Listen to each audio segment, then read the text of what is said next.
33? Yep. Okay. Susan's office.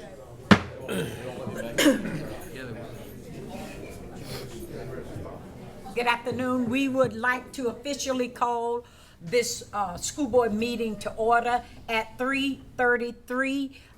We want to thank you for coming and being here with us this afternoon and listening and following through with the order of business that is at hand. At this time, we will have our Pledge of Allegiance led by Mrs. Linda Wagner. We're going to ask those of you that can to stand with us, and then our invocation by Mrs. Holly Pickens. And following that, we will have a special introduction done by Superintendent Rick Sermsey. I pledge allegiance to the flag of the United States of America and to the republic for which it stands, one nation, under God, indivisible, with liberty and justice for all. Please bow your heads. Heavenly Father, thank you for today. Thank you for all the blessings you've given us. Thank you for Putnam County, for our community, for our families. Thank you for our employees and our students. We ask for protection around our schools and inside our schools, Lord. If you'll just walk in right with us to all of our buildings and protect our children. Lord, give this board the guidance and the wisdom to make the decisions that benefit the most people and above all benefit our children. We ask these things in your name. Amen. Amen. Thank you. You may be seated. Dr. Sermsey. Thank you, Madam Chair. And I normally don't do this, but I just felt that we have some distinguished guests in here today. And I've just asked that I take a minute and introduce them because we always want to highlight people in our community, and it's just my honor to do that. First of all, I want to introduce the new city manager for the city of Palatka, Troy Bell. Troy, would you stand up and just be recognized? Thank you for being here. He's our next door neighbor, and we need to borrow a cup of sugar or something, you know, we'll just go across the street and get it. But Troy, welcome. We look forward to working closely with the city of Palatka as always. Thank you for being here. And we also have the High Sheriff of Putnam County, Gator Deloach. Gator, would you stand and be recognized? And he's here for a different reason, but still I'm going to recognize him. So, and also I have 4 gentlemen here that you'll be hearing from later. But I just feel like we can't wait until then to hear from them. So first of all, and they're going to be talking to us about some new business that you will be considering. But I'm just ask each of them to stand up. They're icons in our community, and some of them, or most of them, are retired icons. Actually, all 4 of them are, I think. So, yes. But Ronnie Dennis is here. Ron, stand up. He's a longtime employee of the Putnam County School District, and the administrators here. So Ron, thank you for being here. We got Doug Feltner. I'm skipping around here. Doug also has, by the way, has Doug Feltner Field named after him, football field in Interlochen. Longtime coach, and Doug's been around here for a long time. So Doug, thank you for being here. And John Raymond Theobald is here. John is a longtime administrator. The field is named after his dad, by the way, right? At Theobald Park, but John, you've continued to work and enrich our community, and we appreciate all you're doing. Thank you. And last but not least, Bill Swaggerty. Bill, stand up. Bill is a 1975 graduate of Palatka South High School. Matter of fact, we're the same age, but different high schools. But Bill, it's unique that Bill used to pitch for the Baltimore Orioles and was a World Series winning pitcher. And he's retired back here in Putnam County. So, Bill, thank you for being here. I have my wife in the back row back there, so just want to make sure y'all saw her. That's going to serve me well later. Okay. Thank y'all for being here. Madam Chair, back to you. All right. Thank you so much. And again, ditto to what you've said about these fine seasoned men. That sounds better. I don't like that. Because I didn't want to lie. I mean, they look young, but, well, there I go. All right, anyway.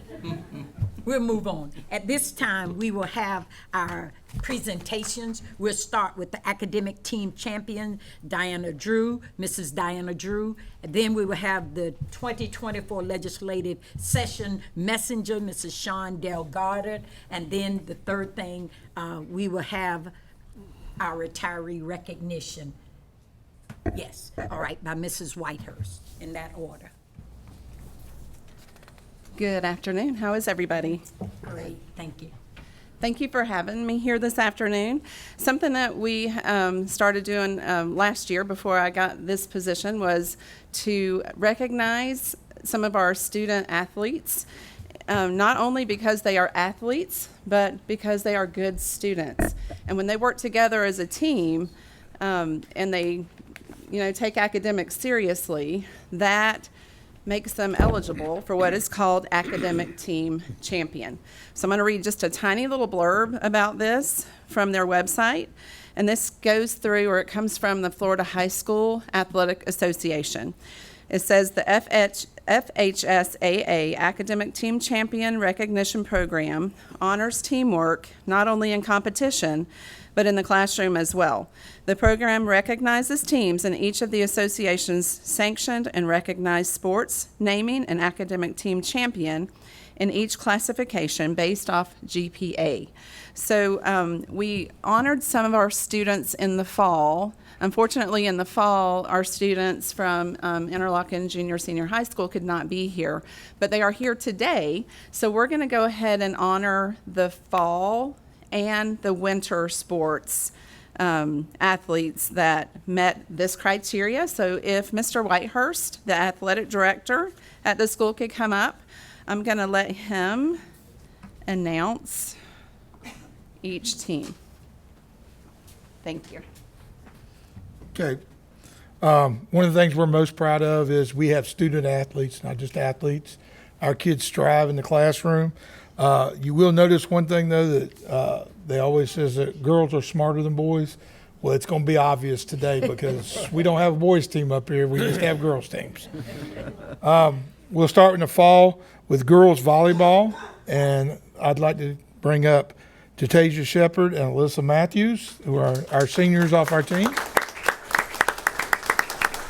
They had a 3.403 unweighted GPA, and the team has a 4.04 weighted GPA.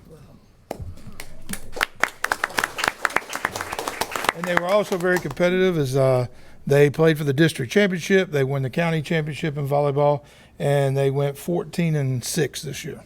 So, very talented team. Okay, our next group will do girls weightlifting. Bring up Bailey Ridley and Jatasia. Can we have them come in the middle here? Is that okay? Yeah, y'all can go in the middle. We're going to do a photo op in a minute. All right. And Jatasia Shepard was also on the girls weightlifting team. They had a 3.361 unweighted GPA with a 3.98 weighted GPA. Just to mention a little accolade, Bailey Ridley, who is a ninth grader, qualified for state and was a region winner and won 19. So we're expecting big things from her. And that represents our girls weightlifting team. Next is our girls soccer team, and we'll bring up Deanna Valdez. And if you wonder why I picked these people, we are on our way to a softball game in St. Joe and St. Augustine. So we're on the run. The reason our coaches aren't here is our volleyball coach is also our head softball coach, and she's got the rest of the team. And then our weightlifting coach has a gate for baseball tonight, and our girls soccer coach has a flag football game in Crescent City. So we do a lot. We wear a lot of hats out there. So a girls soccer program, they had a 3.274 unweighted GPA with a 3.96 weighted. And probably one of the most improved teams we've had in our school this year by far. It had been a long time since we had been very competitive in girls, and they were much more competitive this year. And our coach was actually the district coach of the year in the FACA. And that represents our girls soccer program. Okay, I'm gonna bring up our competitive cheer coach, Miss Cammie Fauché. let her introduce her people. I'm going to tell you the facts. They had a 3.22 unweighted GPA with a 3.94 weighted GPA. They competed. They made it all the way to state this year and came in, and I'll let her do all those little numbers. And this is Cami Foshek.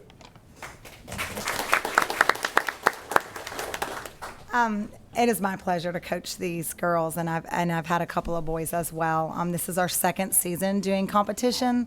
Last year we placed 10th in regionals, and we actually tied for third against West Nassau and a couple of really strong schools. And then when we went to state last year, we were 10th. This year we placed 7th.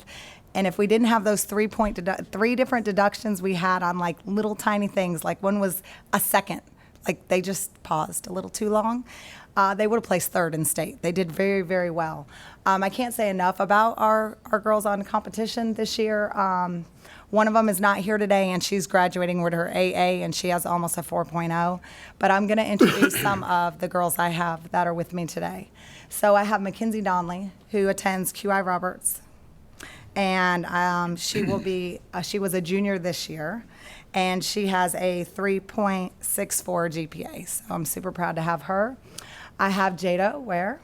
She is a senior. This is her first year with me, and she has a 3.0. I have Madison Parton. She is in 9th grade. I pulled her up last year in 8th grade for competition. She always rises to the challenge of everything I expect out of her. So I'm really excited to keep having her in the coming future. She has a 3.7 GPA. I also had the opportunity to teach her in kindergarten. I'm going to have little Aubrey Owens. She's only in 7th grade, and she rose to the challenge for me this year. She has a 3.2 GPA. She was on JV for football, and I needed someone to compete in competition with her size. And she did it. And there's a lot of pressure that goes into this, and she didn't fold on me. They have to compete in 4 different meets before they can even compete at regionals to qualify. There was a lot of pressure on her, and she rose to the challenge. The next one that I have is my own daughter, Jana Fauché, and she is a sophomore this year. This is my second year having her with competition, and she has a 3.5 GPA. I have Miss Linity Hacker. She is also a sophomore this year, and she has a 3.96, and these are not weighted, so weighted would be over a 4.0 for a lot of them. And then I have Miss Cameron Helms, who is also a sophomore this year, and these guys are always neck and neck. She had a 3.9 GPA. It is my privilege to have them. The last 3 that I introduced, I've had them since 8th grade. I'm really proud of this program. When I started as an 8th grade coach, we only had 6 cheerleaders. This year, with just JV and varsity, we were at 41. So they have been doing amazing for me, and I'm really proud, and I can't wait to see what the future holds. My goal is for them to win a state title, so I believe they can do it. And I'm really thankful for Coach Whitehurst to allow me to do this, because he probably thought I was crazy when I said I wanted to. So thank you so much.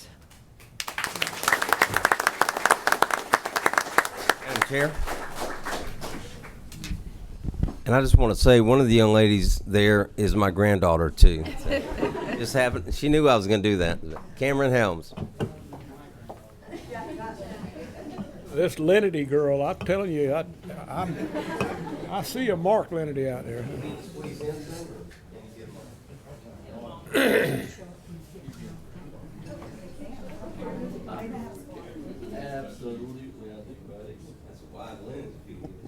Look, these 2 over here, they're always hiding from the camera. They're always doing it, yeah. Yay!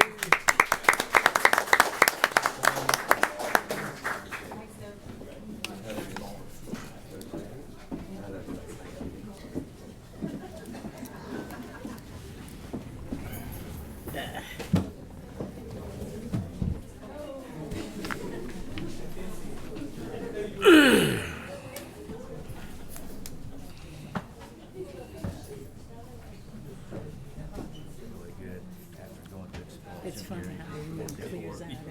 Yeah, You make yeah. one presentation. That's pretty Oh, good. but they got a softball game, he said, ready. Black Eyes got softball too, so. Okay.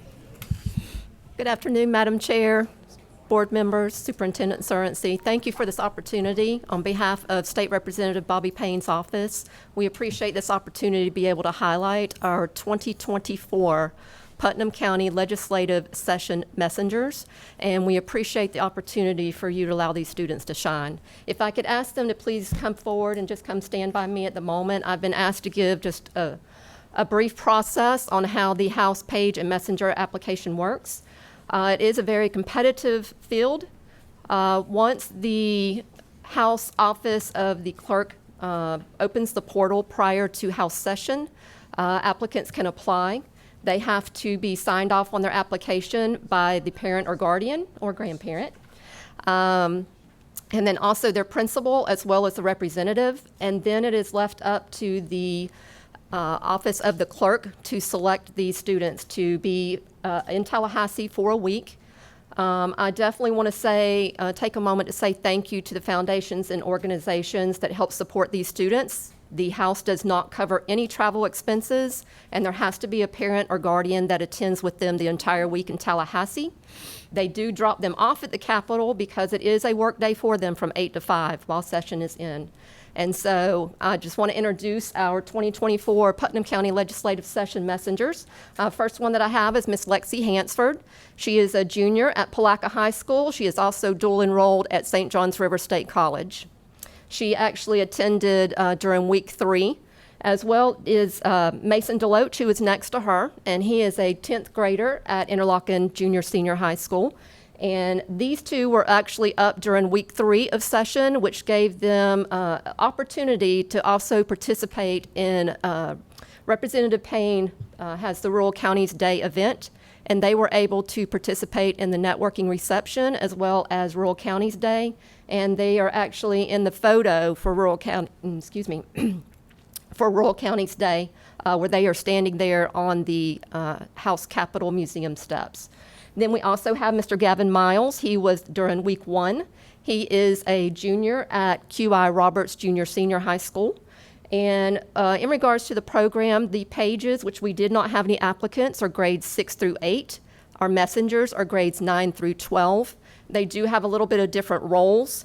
With our messengers, they get to do a mock legislative session where they actually pass back and forth the bills, in a sense, between the House and the Senate and go through the process, as well as other things. Sometimes they get to attend committee meetings, as well as take tours and other things, as well as distributing mail within the Capitol with the representatives, and they are also authorized to go outside the Capitol complex to other buildings if they are needed.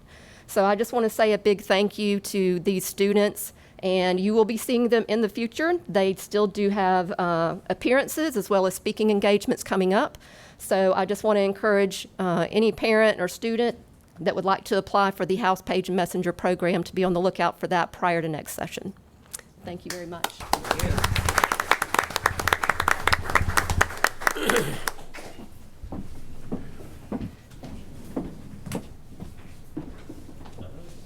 I got to see some of them at the, what do we call it, the gala, the reception for Rural Days. Congratulations. Very nice. Congratulations.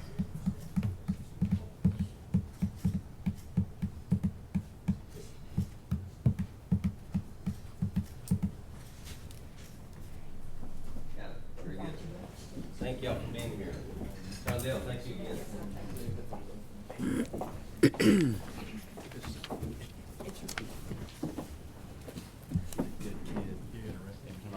Good afternoon, Board. We did have one retiree recognition that we wanted to do today. I do not believe she was able to show up. Alexia Narducci.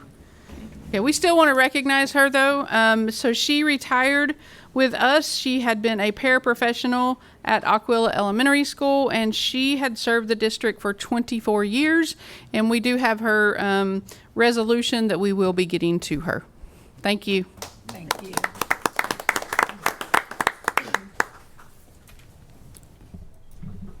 Okay, and as always, it goes without saying how proud we are of our young people and their endeavors and their accomplishments and achievements. At this time, okay, great. Okay, we do have one public comment from Mr. Andrew Reed Matthews. Did I say that correctly? Yes, sir. And this is in regards to the interlocal agreement, all righty? So at this time, we will hear from Mr. Matthews. Mr. Matthews, when you approach, just state your name and give us your address for the record, please. Reed Matthews, 111 East Groveland Lane, East Palatka. Thank you, sir. I've got this interlocal agreement most of you probably seen by now. I just was curious, had a few questions about it. Obviously, I don't think we're probably in compliance with it. Mr. Holmes, any input there? I have not had a chance to review it in depth. Okay. Mr. Stearns, are you familiar with the interlocal agreement I'm talking about? Thoughts on it? We think we're in compliance, or? You're making the comments. This is your 3 minutes. I can't ask a question? Yeah, I don't know how it works. I'm asking. Can I ask a question? Am I allowed to ask a question here? Whatever your concerns are, I just need for you to, state them, and we're just here the board is here to listen. Okay. Well, I have a question for you and the board. Well, the board may want to ask you questions after That's you give fine. your 3 minutes. Absolutely. So for those listening at home and for the audience, so there's an interlocal agreement signed 2008. It's between the school board, the county, and all the municipalities within the county. And it states before, my understanding of it, it states before a school is shut down, before a school is built, before a school is rebuilt, before the school board buys property to build a new school in the future, they're supposed to create a committee that consists of school board, people from the school board, people from the city, whichever city that it's in, people from the county, and it's supposed to be publicly advertised, etc. And I don't think these things have been done. I mean, there's several different things that, it says the Florida State statutes requires each county and non-exempt municipality within the county to enter into the interlocal agreement, yada, yada, yada. There's 20-something pages here, so. But you're familiar with it. There was a meeting, I believe, held here in this room, to talk about it. And it's my understanding that the interlocal agreement was still ignored after that meeting back in June or July here in this, was it 2023? I don't know. I'm not sure what you're referring to about it being ignored, but we had a meeting here. About the interlocal agreement? Yes. And, none of the things were done on here, I don't think, were they? If you'd like to request a copy of the minutes or, that type of thing, but I'm going to defer to our attorney on that and let him. Sounds like deferring is not one to answer because you're probably not compliant, and I'm we don't want to trying admit find out guilt. what you're asking. And we had a meeting. I'm not sure exactly what you're, where you're going with that, but I'm going to defer to our attorneys.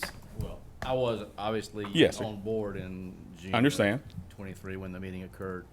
You did send me a copy of the agreement. Yes, sir. I have looked at it on a very superficial basis. Yes, sir. And I definitely intend to talk to administration about it, but as of right now, Conversation hadn't happened wasn't yet. on the agenda for me to make any kind of a response to, so I really wasn't prepared Okay.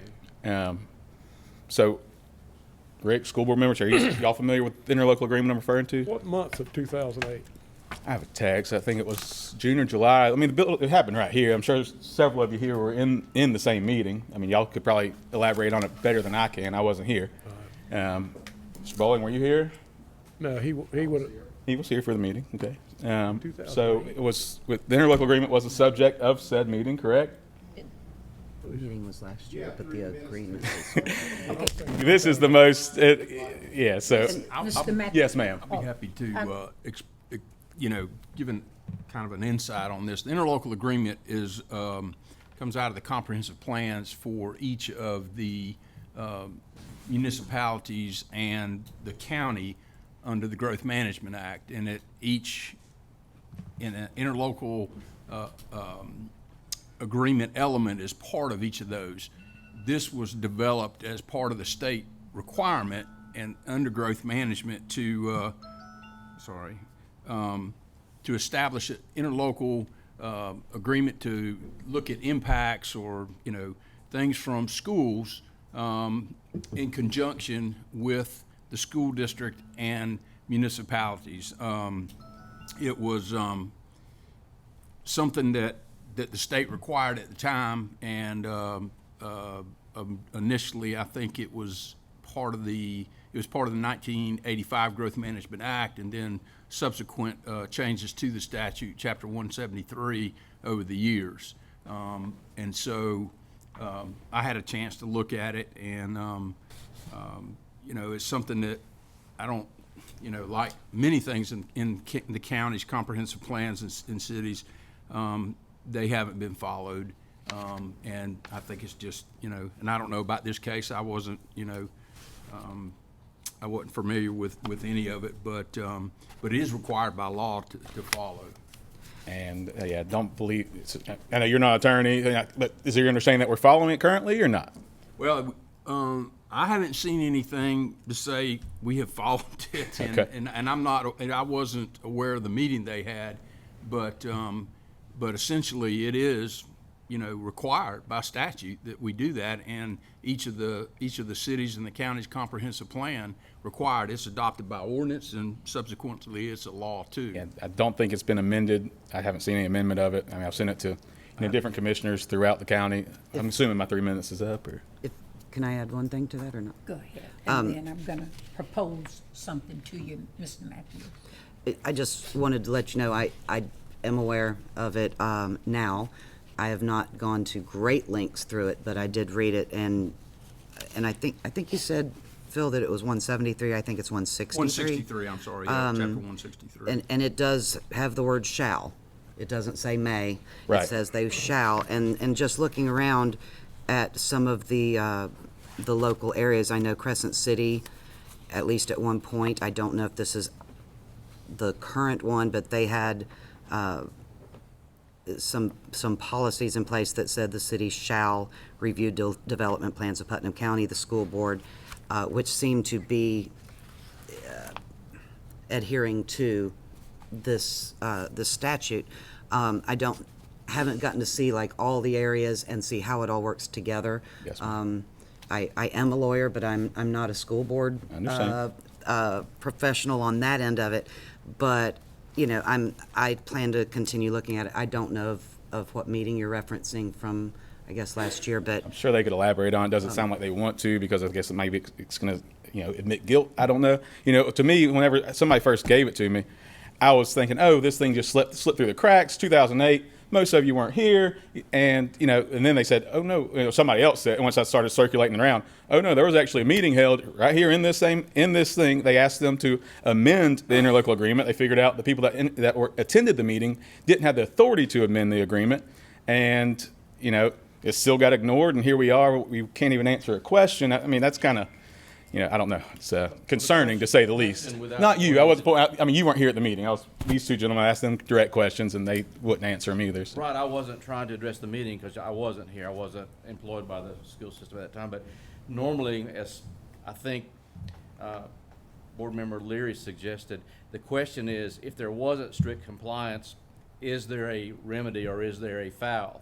Because there's a lot of things in the Growth Management Act and in the comprehensive plans that, for good or for bad, aren't necessarily strictly complied with. And then the question becomes one of, well, where is there a remedy? Is there anything established to prescribe a remedy or a penalty or anything of that nature in the event there's not strict compliance? And that's what I need to look at. I got you. It's there. You provided the agreement, but the question is, who has standing to even complain about it? Normally, in interlocal agreements, the parties are the ones who would have standing to complain, i.e. the county government, the city government, the school board, or whatever. So that's what I need to look at. Right, yeah. I don't know. Are they interlocal agreements put in place to kind of protect the citizens, that way everybody's voices are heard? Not necessarily. Because theoretically, every law is right. That's That's kind of my thought. For the city to object to something, as my understanding, three of the 5 commissioners work for the school board.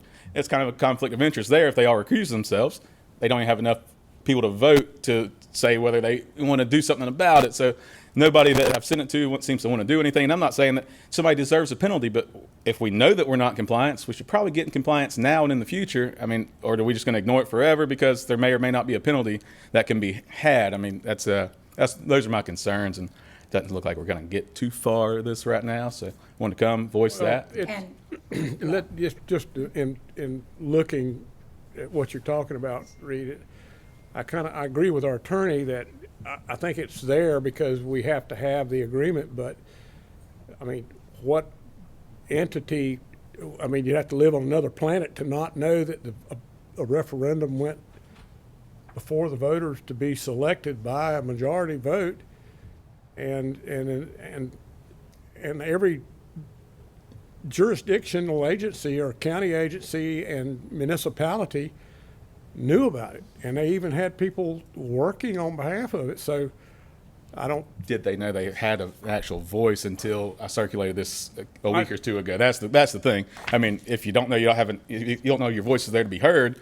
What are you there to say? So I understand where you're coming from, but go ahead, Sadie. I'm just going to suggest to Mr. Matthews, honestly, for sake of transparency, if you would write your questions down, Mr. Superintendent, if he could get with your secretary and all of those that were in on it and let us address your questions so as not, because in all honesty, I believe that we do want this to be resolved if there is a resolution, or if something was negligently done, I mean willfully and knowingly done, but sounds like willful.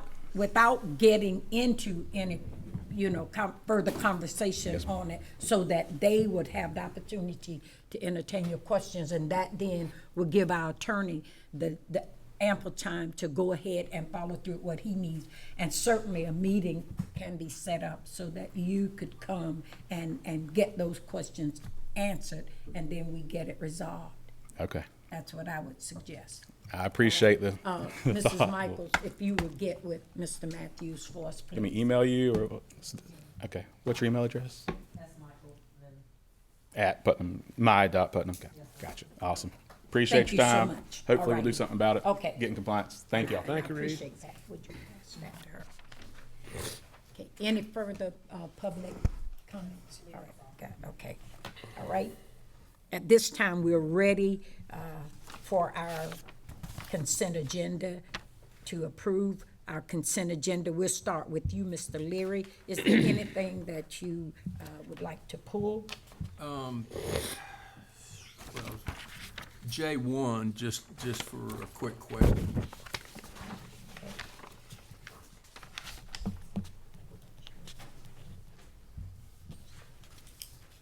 All right, thank you, sir. Mrs. Wagner? I have nothing to pull. Thank you. Mr. Buckles? I'm fine. Mrs. I have Pickens? nothing to pull. And I have nothing to pull.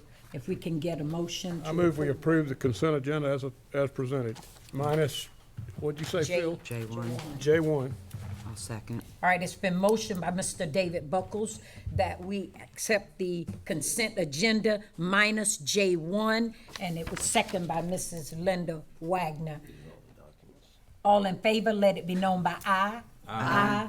Opposes, our motion carries 5-0. All right? Thank you, Mr. Madam Leary? Chairman. Yeah, just quickly, and I apologize for not calling you before the meeting, but, and I fully support all these positions. I'm just wondering, we do have funds in the budget because we're creating new positions, correct?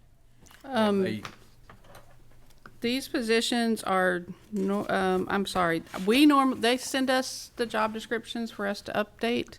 They normally come from the departments.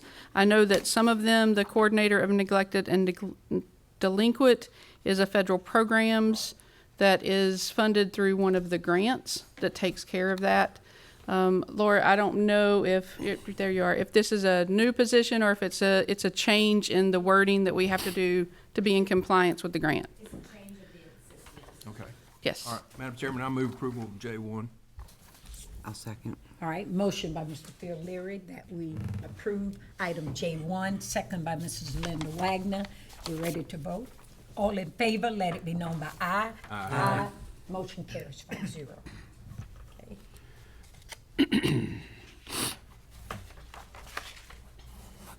We do not have any emergency items listed, so we are now ready to entertain our new business.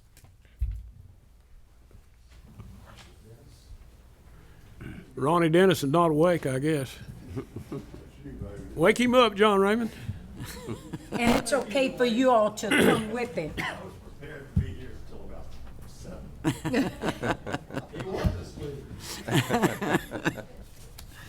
Double O. Don't start anything. That was your high school number, I remember. Yeah, I hear it. Thank you, first of all, for allowing us to be here. About, I don't know, what's it been, 3 months, 3 years ago, I guess, I had the opportunity to be here and make a presentation to you to honor a couple of people by naming a field after them. And I'm talking about the late Billy Bennett and the late Willard Cooper. And I will say this much about your current process. It is certainly more involved. It is certainly something that needed to be done, and thank y'all for doing that. I want to thank Thomas Bowling and his staff, Ashley and Alex, yeah. And I apologize, by the way, for not being there. I had to be in Tallahassee, so I would have been in the meeting, but duty called. Yeah, well, we missed you, Rick. All right, thank you. First of all, we are in the process, hopefully, of getting your approval to not rename, but to name for the first time the baseball field at the historic Azalea Bowl. The reason for that is that we have an individual in this district who, and when you talk about honor, when you talk about integrity, when you talk about dedication, all of those things fit people like Billy Bennett, Willard Cooper, and they certainly fit James Lyle McCool. Jim McCool as a goodness, there are people here who played for him. There are people here who played with him, myself included. And they're just so, you cannot put a number on the numbers of times that this man has made a difference in people's lives. And sometimes has made a difference in not only kids' lives, but adults' lives, as we have had at least, and I won't embarrass it, at least one school board member gave us some input at our meeting that I thought was very significant. And I won't embarrass Ms. Gilliard by saying exactly what that instance was when she realized that this was a pretty special guy. Okay, Jim McCool was a man who still is a man of integrity. He's a man of honor, and he has certainly dedicated his life to making the lives of young people better, to making their opportunities to succeed better. You introduced Bill Swaggerty earlier. He was on the committee. And this is not, this isn't the whole committee. There's like a dozen people. I mean, y'all have to, because of the rules that y'all have adopted, there's like a dozen people on this committee. And that's a good thing. But in the committee meetings, it was very apparent that it's very difficult to find a reason not to. I think it's important that we also note that we're not changing the name of the Azalea Bowl. It's a historic place. It's a place where people well before us played baseball. It will always be the historic Azalea Bowl. The field itself needs to be named after Jim McCool. And with that, try not to take up too much of your time. He's a good guy. He's a good man. He was a great leader, still is. And if you have any questions, I'd be more than happy to answer them. No question, but testimonial. Yeah, testimonial.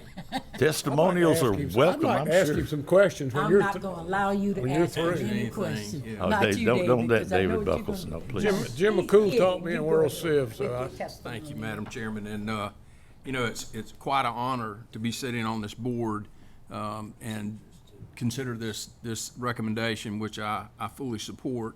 Of course, Ron was a English teacher when I was a freshman, and I always had never had him in class because I wasn't one of the smarter ones, but and Bill Swigert and I were teammates and actually played he played baseball for him, but football for Coach McCool. He was the head JV coach my freshman, sophomore year, and Bill's, I guess, freshman, sophomore year too. And I'm fortunate I get to see Coach McCool at least once a week at the gym, and he's just amazing. But what a great honor and so well deserved. you know, it's just a wonderful thing, and from the day I heard about it, I was in support of it. So thank you to the committee for taking your time to, you know, move this forward and bring this recommendation to us. Okay, Mr. Buckles, I'm gonna allow you. You Well, know I wouldn't do you like that. Ronnie doesn't quite remember everything that I remember about him living the block over from me on President Street. But anyway, I won't go into detail there, but I will tell you that if you don't remember your teachers and much about your coaches, of course, Terry McCool, Jim's brother, and I were close. There's no doubt about it. We're very close. But Jim taught world civilization when he came back and went to work at the old South High School. And I'll never forget, the split polished thigh bone of an ox was called the oracle bone in the Ming Dynasty. And that was, I'll never forget it. John Raymond, you're probably laughing because you were there, probably there to hear him say it through his nose like that way he used to. But Jim's done so much for people in the community and kids, and as Doug and John Raymond and Ronnie over the years, I think it's wonderful. That's good. All right. Anything else? Anyone else on the board? Madam Chairman, if you'll entertain a motion. Well, I think Superintendent Cerency was gonna. I was just going to tell a funny story, but it might not be appropriate now. Okay. But I was just going to tell you, I worked with Jim for a number of years at Palaca High School, and we used to stand on the stage and just share story after story after story. And, you know, he mellowed out after, you know, as years went by, he mellowed out, but he was a tough guy, you know, coming up for, I guess, a lot of you guys. Bill, especially you probably remember him when he was at his best. Absolutely. I mean, he never wavered at all, but he told me a story one time about him and Ronnie Dennis used to rent a house together. Oh boy. And they had a guy mowing their yard named Tim Smith. You remember this story? And Tim would mow the front yard, but there wasn't a gate to go to the backyard to mow the backyard. So what does he do? He takes his mower and goes right through the front door and goes through the living room and mows the backyard. Is that accurate, Ronnie? Let me tell you what Jim did. Jim wanted a dog, and we got a dog. I thought it'd be a little puppy, so he goes out and gets a German Shepherd. Okay, and it's a pretty good-sized German Shepherd. Remember, 2 bachelors. He takes the fence, had the fence moved in the backyard, up and across the carport, right in front of where the laundry room was, so the dog could come in the house, you know, and go right up when he wanted to. So nowadays you couldn't do that. He just left the house open for him. Dog's name was Hustle. And Jim picked the dog out. He named it and everything. The dog loved fried chicken. We went home one day because he let this dog have free room of that house. And by the way, the lawnmower thing is a true story. He did. We came home one day, and Jim used to love Jerry's fried chicken. Oh, yeah. I mean, the boxes. Remember the old boxes that were, you know, the fries at the bottom? So anyhow, he would literally, because I refused to clean up after him, okay, he would literally place those boxes on the little breakfast bar type thing we had in this small house. And at one time, there might have been 7 or 8 of them sitting there. I came home before him one day, and there were chicken bones from the back bedrooms all the way into every bathroom, and the dog had come in and made himself at home. So if you ever see Jim McCool, ask him about Hustle.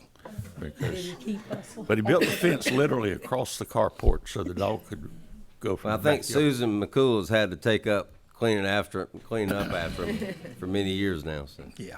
But Ronnie, thank you so much. Thank you for the consideration of this. Committee. Yes.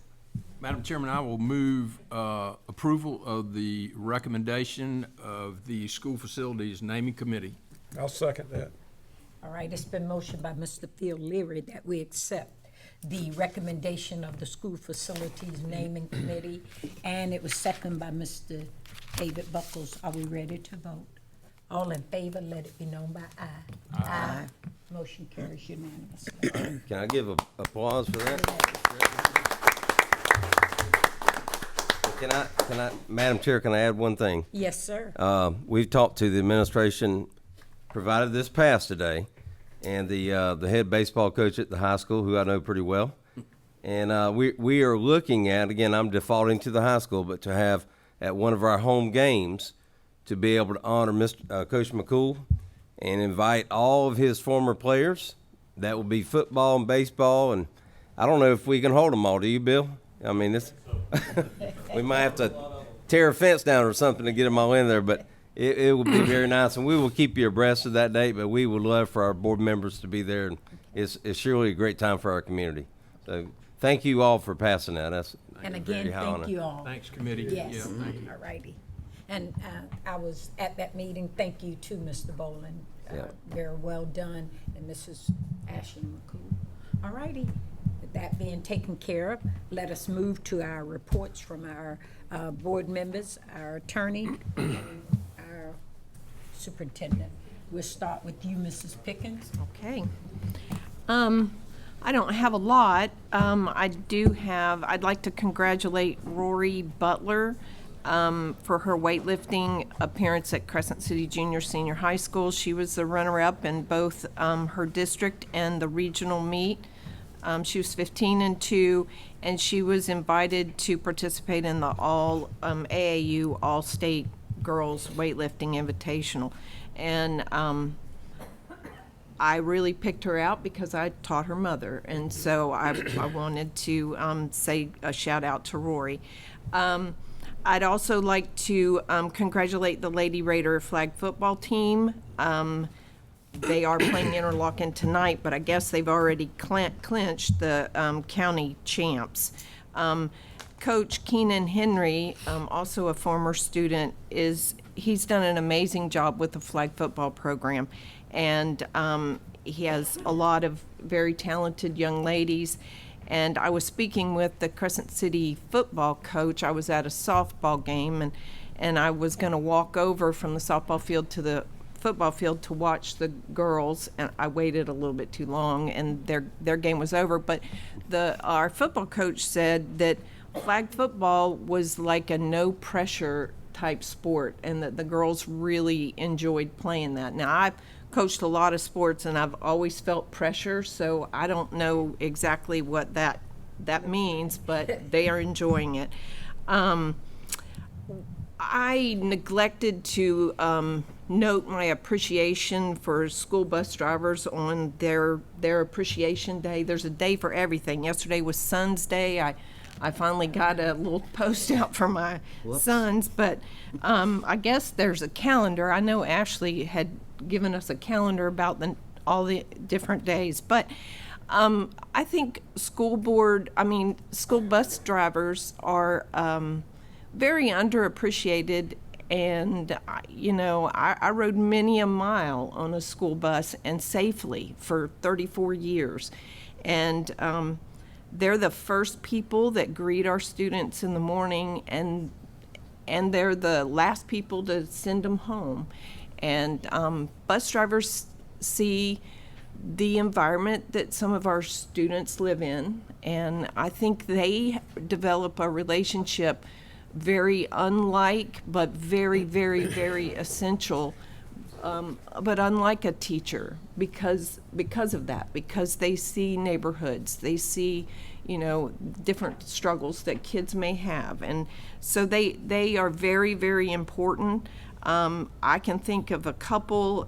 Miss Jessica Brown, she was amazing. Miss Jackie Williams, who's the head of the South End, and a driver named Mr. Scott. Whenever he would take us to an event, volleyball, softball, anything, he would get out and watch. And he sat in the stands, and he really took developing that relationship with girls. They knew that he really cared about them. And so thank you, bus drivers, thank you. I'd also like to congratulate the Spelling Bee winner, Brady Pinkerton. I think he's going to represent Putnam County extremely well in the state. And then I got to read, Miss Gilliard was there too, at Middleton Burney Elementary School. And you do hear naysayers saying different things about schools, our schools. But every time I go into Middleton Bernie, those students are very attentive. They're very respectful. They ask questions, and every class was on task when I walked in, and they were on task again before I was leaving. And it was just a really great experience. My first class, I read a book about Jackie Robinson and Pee Wee Reese, and at the end of it, I was very emotional, and I had one little boy ask me, "Are you okay?" and it was a great experience. So, and I appreciate, Mr. Moultrie for asking, inviting us, and I just want to encourage everybody to, in the schools, I think all of us are very receptive to going and doing whatever we can to help any school that we can. And I didn't know Mr. McCool personally very well, but I love the word hustle. And so I don't think I'm going to get another dog, but if I do, in honor of Mr. McCool, I'll name him Hustle, boy or girl. I think that's a great name. So thank you. You could nickname Bill Hustle. It's a thought there, I'm Mr. just McCool. kidding. That's a thought. Thank you, Mrs. Pickens. Mr. Buckles? I think back to Jim McCool, and I remember one year Eddie Feiner, the famous softball pitcher that had Eddie Feiner at the king in his court, came to Palatka, and Jim came up to bat, and he hit an inside the park home run off of Eddie Feiner, and Eddie was doing all the trick throws and pitches and stuff. And of course, I've got lots of stories, but when the St. John's didn't have a gymnasium and they played at the old Armory, we'd go, and Terry and I'd get cold drinks for Jim and stuff when he played for St. John's basketball. But it's all good stuff. I had a couple of items. One is the legislation that's been passed that deals with lock checks on gates and doors and facilities, and what a nightmare, well-intended, however well-intended it is, it's going to be a nightmare down the road when the state comes in and does random checks to see how many gates are unlocked or what passageways are unlocked. And I would just like to pass on to Mr. Bowling and the superintendent that all this construction that we're going through I know you're on top of it, but we're going to have to make sure that we comply in a manner that's rational, that's easy, that doesn't have too many entrance ways. We have had, I've had conversations with lobbyists up there about that, just about the implementation of that, especially after hours. There's some concerns that we've conveyed, so thank you for bringing that up. Yeah, it's just one of those things, just like we hear earlier about an interlocal agreement. Well, interlocal agreements are just that, they're interlocal agreements. And every municipality and county, you know each other, you know what's going on, and, they call us and they want us to help participate in building a sidewalk or put in city water and sewage or whatever, and we try to help back and we work out solutions to problems, and it's not, I understand if you want to make it a big deal, but it's really not intended to be that strict, but it is what it is, and you can interpret different words different ways, and I just not going to over worry that. I also spoke with the superintendent recently, and I spoke to Ms. Odom today about parents and people in the community who may somebody may want to donate a load of fill dirt to a ball field, or bring in a pressure washer and do work to clean up a stadium or a field house or classrooms or windows. Whatever the situation is, I know in the past the superintendent has and other superintendents have written letters to help people that contribute to our schools do it and get some type of tax credit for it. And I asked Ms. Odom to maybe look around and check with some of her folks in the state to ensure that we come up with a process that makes it really easy to deal with this, and to make sure that it's done in an appropriate fashion to where, instead of if people coming in and doing $5,000 worth of work, they may get some type of benefit from it. So we've got a lot of that going on, and I just can't say enough good about the people in our community. But that's pretty good for me. That's it. Okay. Mrs. Wagner? Thank you, Mr. Buckles. Well, I had several meetings recently with various people from the community that have really helped maybe focus my attention on a few certain issues that I was already working on. But before I get into that, I was at Melrose Elementary this week, and I just happened to be going by, and I was taking a little tour of the facilities, most of which I was familiar with, but a few I hadn't been in. And it just so happened that they said, well, if you really want to treat and you have a few minutes, hang out. So I did, and it was it just brightened my day. It was I believe it was the Rotary Club of Interlochen and Lakes area, I believe is the correct name. They had brought in they had previously measured the children's feet, and they brought in 15 pairs of brand new shoes for our students there.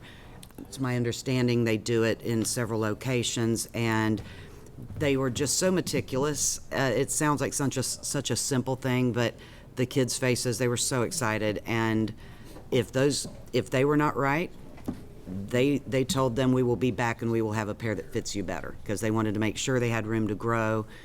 As parents, we all know how fast that happens. So we had some very, very happy children in Melrose, and I'm sure the other schools that they went to, but it was just a really nice outreach to our students. So I was able to participate, and it just made my day.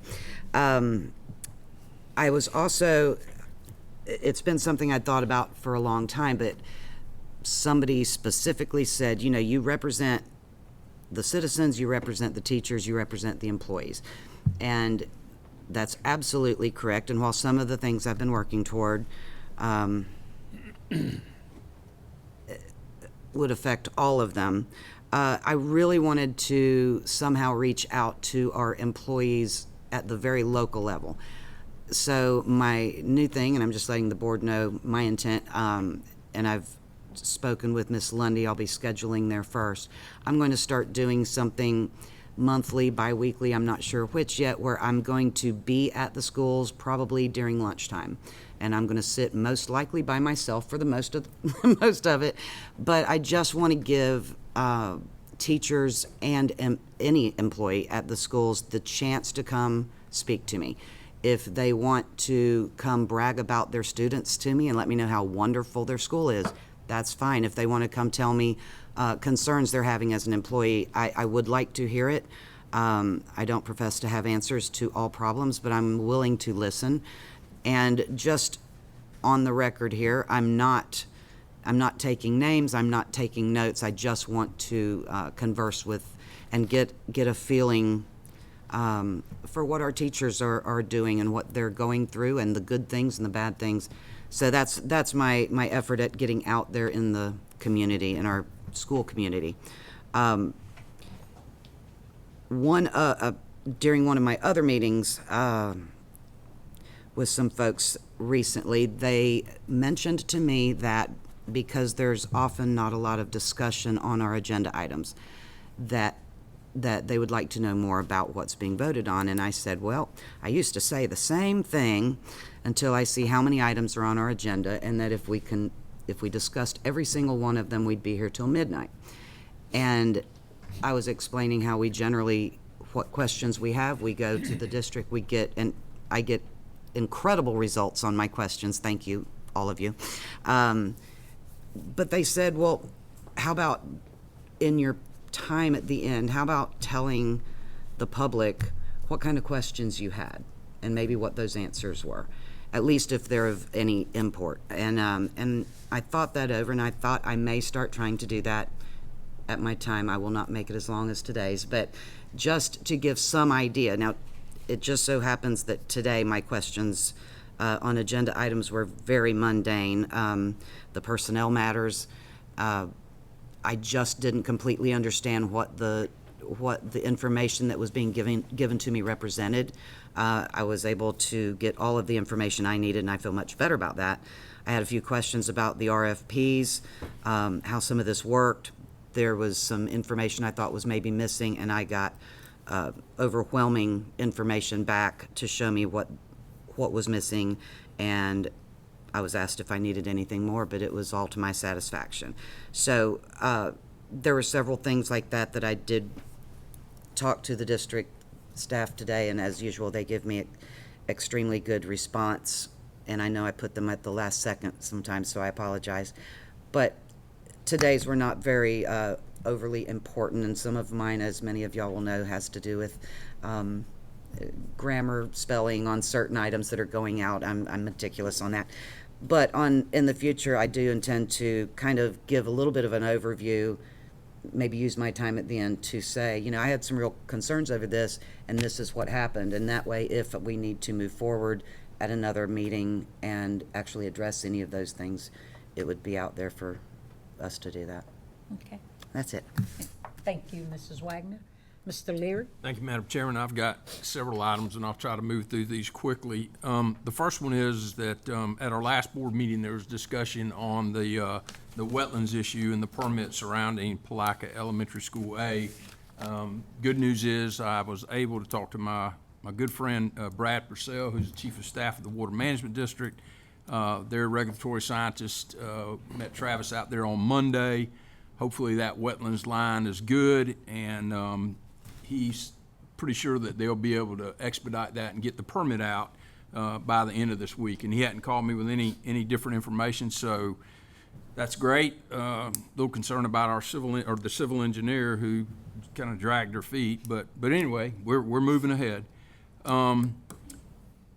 The workshop, you know, we had on the discipline and other issues surrounding the schools, the presentation was excellent and it was great information, but I still, you know, my concern is the ISS students on campus at both Palatka and Interlaken, and I'd still like for us to, you know, look at, you know, maybe if not a short-term, a mid-term or long-term solution to that, and you know, maybe another workshop to see how and if we can do anything.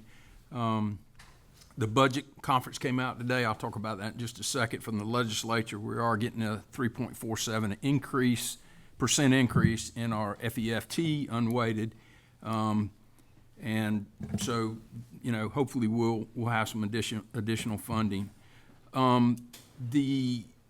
You know, I'd also like, and I watched the bond committee hearing, I guess it was a couple weeks ago, and certainly there's a lot of discussion. I'm getting a lot of calls on, you know, what the whole situation is, and Don and I've had 2 or 3 conversations. You know, to me it all boils down to our bond attorney in Tallahassee, who we're paying a lot of money and have paid a lot of money. You know, he messed up. I mean, he really messed up. He completely, if he didn't ignore it, he just from an oversight, you know, didn't realize that bond statute was still in place. Now, granted, it is a very old statute, but that doesn't mean we still have to follow it. And had we done that, we wouldn't find ourselves in the position we are today. I personally think that that's malfeasance on his part, and I would like the board to request the attorney to look into, you know, how we could recoup that fund, or those funds that we're expending that we didn't, expect to, which are going to amount over the 30-year period to, you know, couple $1 million, I guess, $3 or $4 million. I know that's a big ask, and that's kind of complicated, but to me, I always look to go to the root of the problem, and I think that he, you know, for what we're paying him and his experience, he absolutely just completely screwed up. So I want y'all to think about that until I get through the rest of these.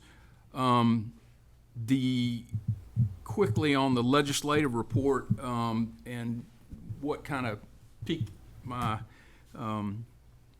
interest in making a quick presentation, y'all, was Holly said that she hadn't gotten a report from Chris Doohan in a couple of weeks, and he's been sending them out. In fact, he's sending out 2 today.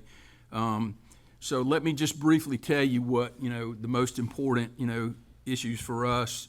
with respect to the budget conferencing, and that means that, the House and Senate have settled on the budget for the education budget, and what it means is approximately $240 per student increase in state funding for 3 million kids that are in public schools in the state.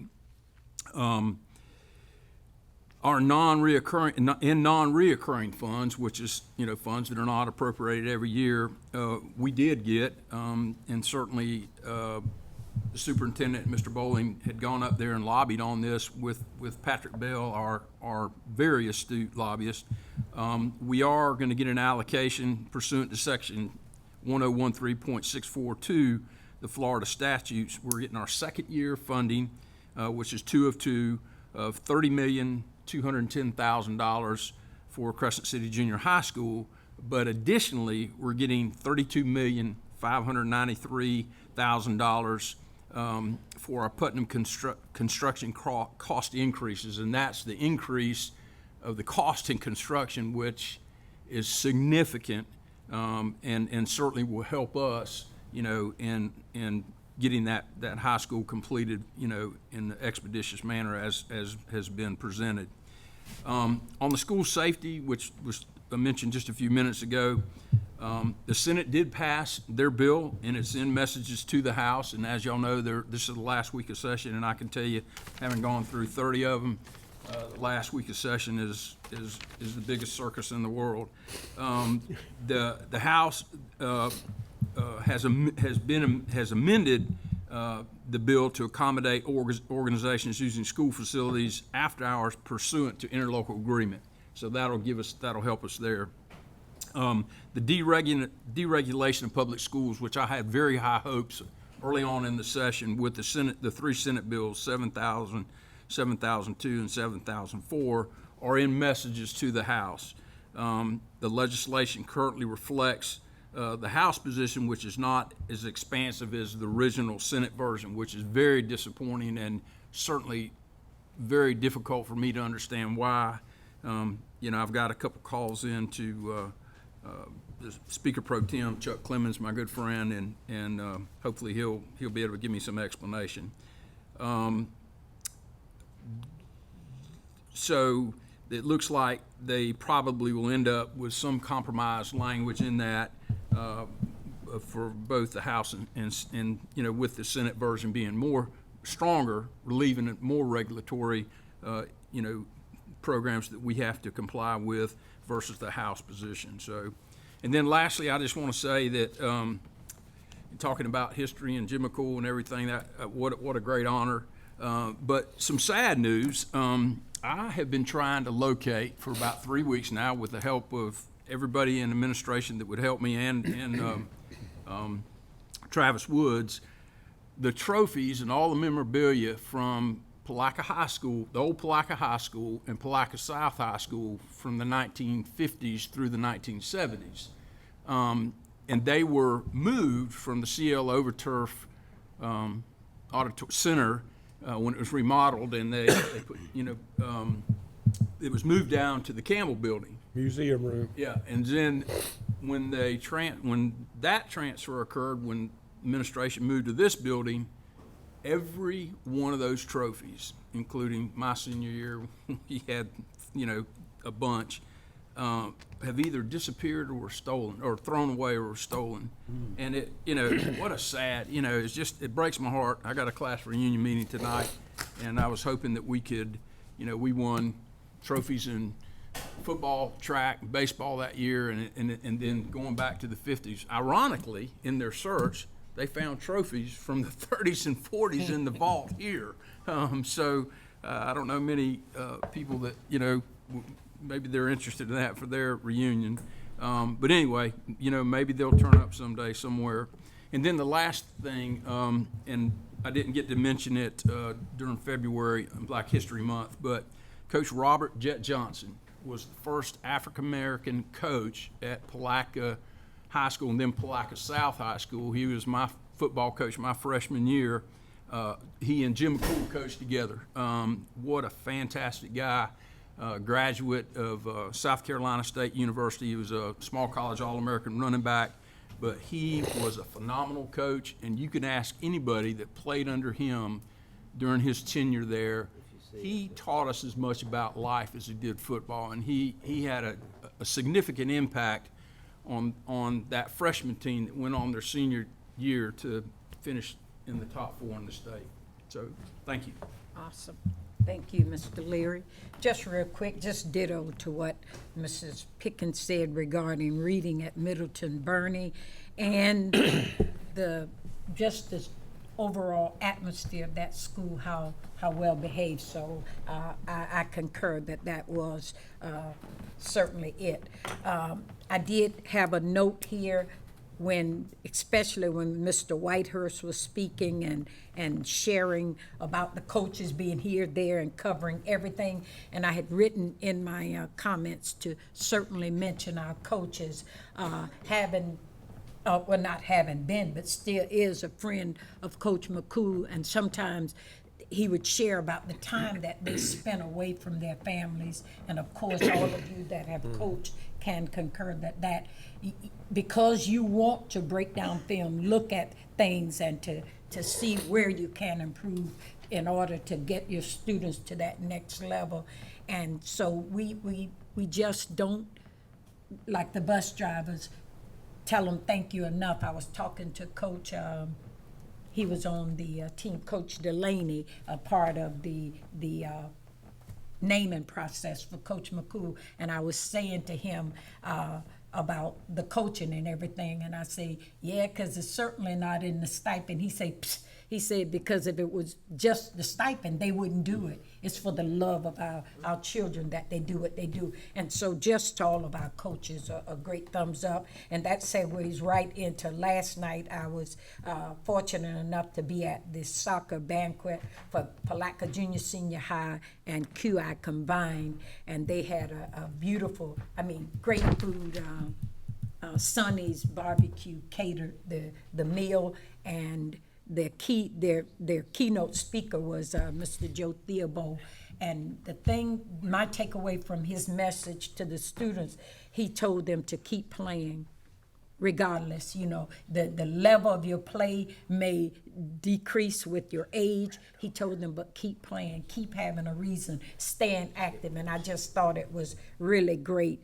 And then to the superintendent and his podcast, thumbs up. And to Mr. and Mrs. McDaniels, you do an excellent job with your professionalism behind the scene. All right, with that, Mr. Holmes, Attorney Holmes. Yeah, I'll answer to many of those names. Madam Chairman, I'm going to take this opportunity, if I could, and do it now for a particular reason, namely so that today's events or the events of today's meetings aren't I guess, used as a suggestion that any particular member of administration or the board prompted me to do this. I'm going to mention to you that in your public comment section, you may want to consider, and I'll make a suggestion to you, that there be some guidance given to those who wish to speak during public comments about what the purpose of public comment is. For a lot of years, I've represented a number of different public entities, and we've always made it a point of making sure that the public understands that it really isn't fair to staff, administrators, or anybody else to be essentially questioned on a subject that they aren't warned about or informed about in advance. If it's an agenda item, you expect everybody to be prepared. That's me, you, everybody else. But you never know what someone's going to come up and say. And I'm not making this is not intended in any way, shape, or form as any kind of criticism of the person who spoke during public comments today. I happen to like him. I think he's an up-and-coming, ambitious young business person in Putnam County, and so absolutely have nothing personal negative to say about him. But the fact is that if you don't have some guidelines on public comments, it can turn into a fairly one-sided interrogation session, because they can ask comments that you really aren't prepared to answer. And it's not anything that you had planned on discussing, and you may not even be free to answer completely because of various circumstances. So in the past, for instance, there have been little statements of one type or another that simply say that the public should understand that this is your opportunity to make a statement. You shouldn't expect to receive answers or for any action to be taken by the board unless someone decides that they want to bring up the item as an emergency item, which, as you know, takes board approval. And then it is an item on the agenda by emergency decree that can be discussed and acted upon.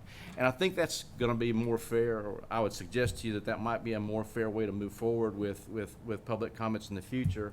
I see you have a public comment guide on the agenda, sir. but it's not Read it explained. each time. Yes, sir. Here.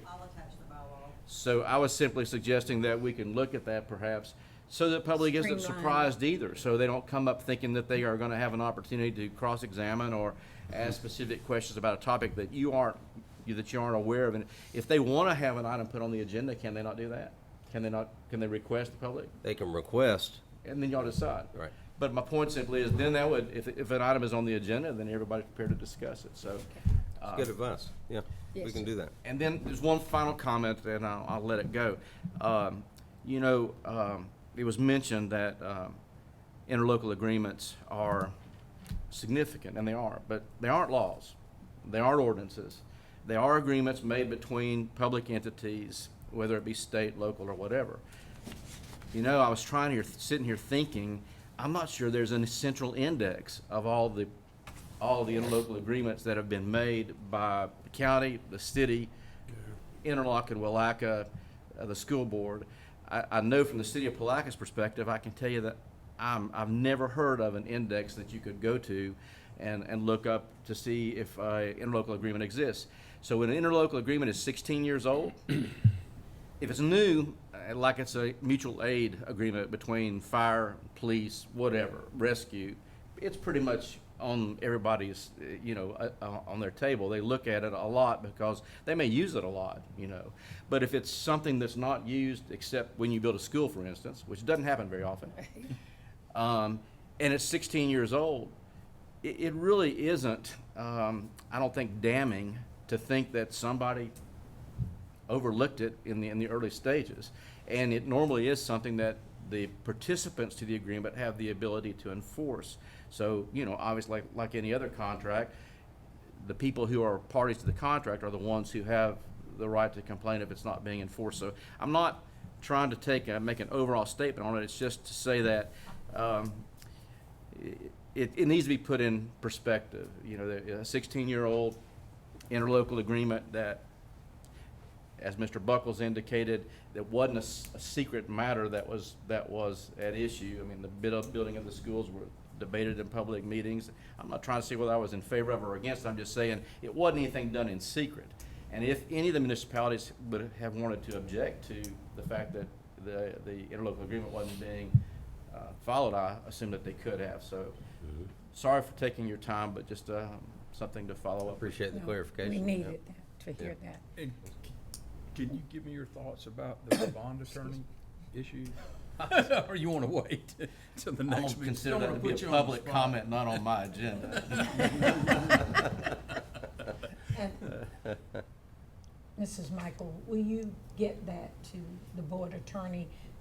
There was a copy of it. Mrs. Carmody gave it to me initially, and it is kind of lengthy, but I think it could be streamlined so that it addresses exactly what you said. I mean, you get no arguments here, and I think it's for lack of understanding initially, and I think once people Right. hear that, it's I agree. then it changes. If they come in with the Yes. expectation that they can answer, they can direct questions to you, and Right, you got to I can answer them. share That's one this, thing. yes. But and Mr. Leary, I didn't mean to. No, that's fine. It's certainly surprising to me that that issue wasn't highlighted.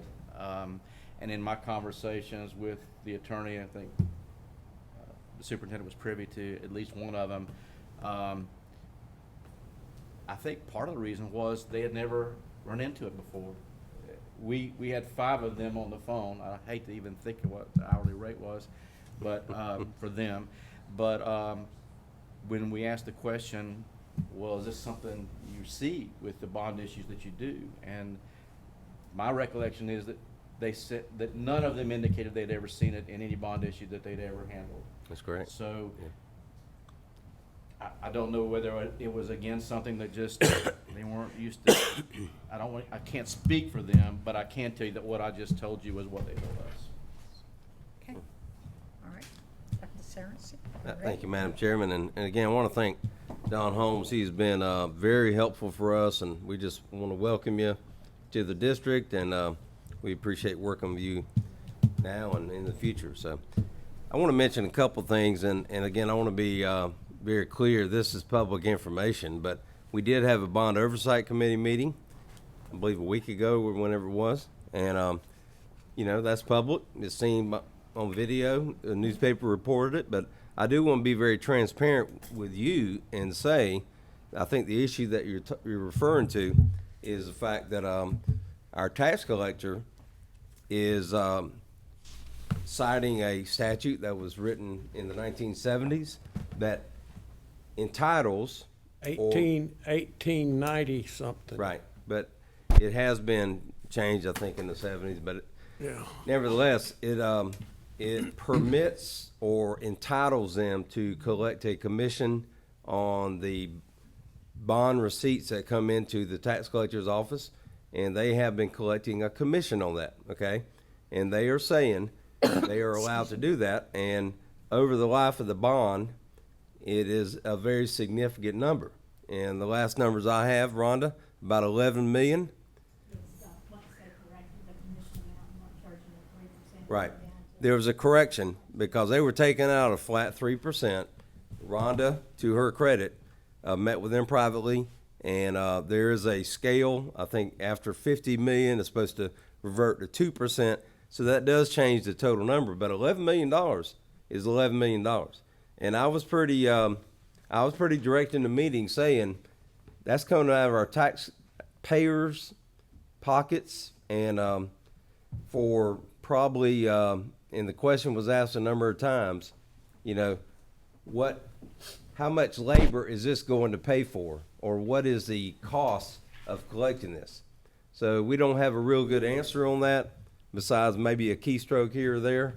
So we are, I'm just saying from the district, I'm very concerned about that, and I stated it very clearly that I don't think it's because we talked about it. These attorneys didn't even realize it, and we are actually polling all the districts in the state through the Superintendent's Association, and as we know, there are none that we have known that has actually collected this from any school bonds.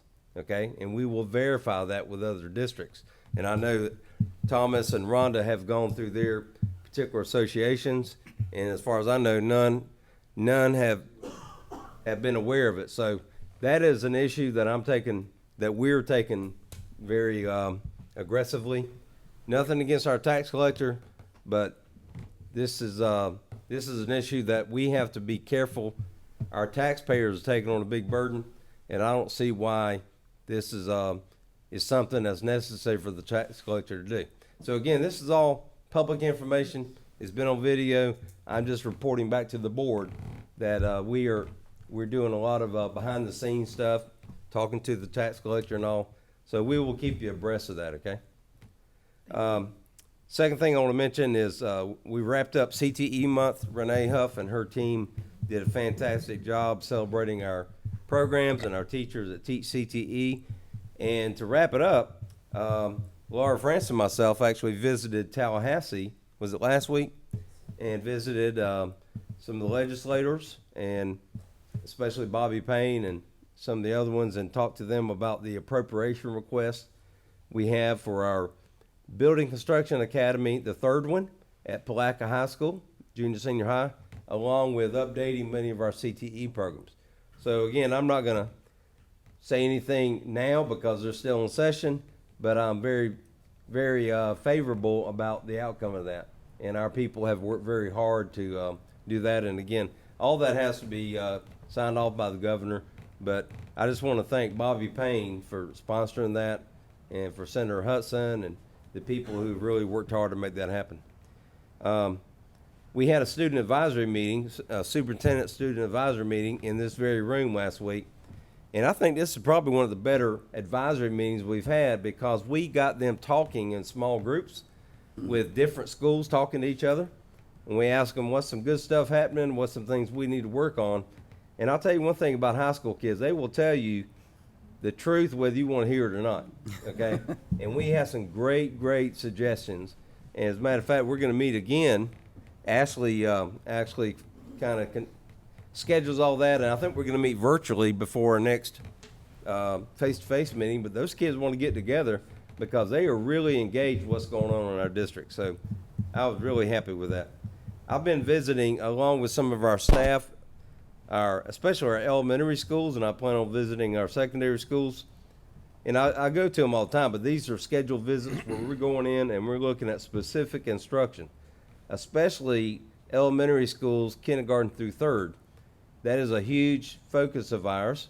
And in our accreditation presentation, that's going to be something we're looking at for the next few years because these kids in these grades were impacted adversely from the pandemic. So we want to make sure we help to close those gaps because that's going to impact those students all through high school. So we're going in there and we're just looking, observing, talking with the principals, talking to teachers, watching what the kids are doing. And we have a 90-minute reading block. We go in there and we want to make sure they are following, the teachers are following those programs to fidelity. And I'll tell you, and Ms. McDaniel can tell you, we're seeing some great things happen. Those kids are engaged. Those teachers are really following the program. So I think we'll see some good outcomes. This Friday is the first annual Girls Can event that is being sponsored by the Putnam County School District. It was actually discontinued during the pandemic, and the college actually sponsored it. And if you're not aware of that, that's where, is it 10th grade girls? We allowed 10th and 11th to come this year. Okay, 10th and 11th grade girls come in, and they hear inspirational leaders, ladies, who are in different fields. As a matter of fact, I invited my colleague, LaShaka Moore, who's superintendent in Flagler County, to come over and share her success story. And we have, I think, Judge Cox and a number of ladies who are just, I think, motivational and inspirational for our young ladies. So if you get a chance to come by and see that, and I'll just say a few words at the beginning. And This Friday. this Friday at the COL Auditorium, right? And it's always been actually, we have a lady, is it Barbara Brown, who works at the Space Center, who came from here. And I think she was actually a waitress or something at Waltz at one time, if I'm thinking about the same lady. So, you know, same humble beginnings, but look how far they've gone. So I'm really proud of that. And the time? The time is 10 to 1, right? 10 to 1. And get your calendars ready. I'm going to give you a date here in a minute, but let me say one more thing about our vote today on Jim McCool. I want to thank the naming committees and especially Thomas Bowen. He does a great job. That is such an organized process now. I think, and Alice and Ashley McCool, thank you. And it takes a lot of organization, but we want to make sure we do it right. And everybody wants something named after somebody, and that could be a touchy thing. But when the community comes out and really pours out and supports something as important as this, naming something after Jim McCool, we feel good about it. And we are actually going to recognize, you've already named a facility at Palaca Junior Senior High School, after John L. Williams, the John L. Williams Athletic Center. So we are looking at having 2 ceremonies coming up, hopefully before the end of the year. And Ashley, I think, is in the process of planning that. Something dedicating the athletic center to John L. Williams. If you haven't been in there, the gym floor has been redone and we have his signature on the floor. But we will have a thing where we'll ask him to come and celebrate him, just like I mentioned we will do for Coach McCool.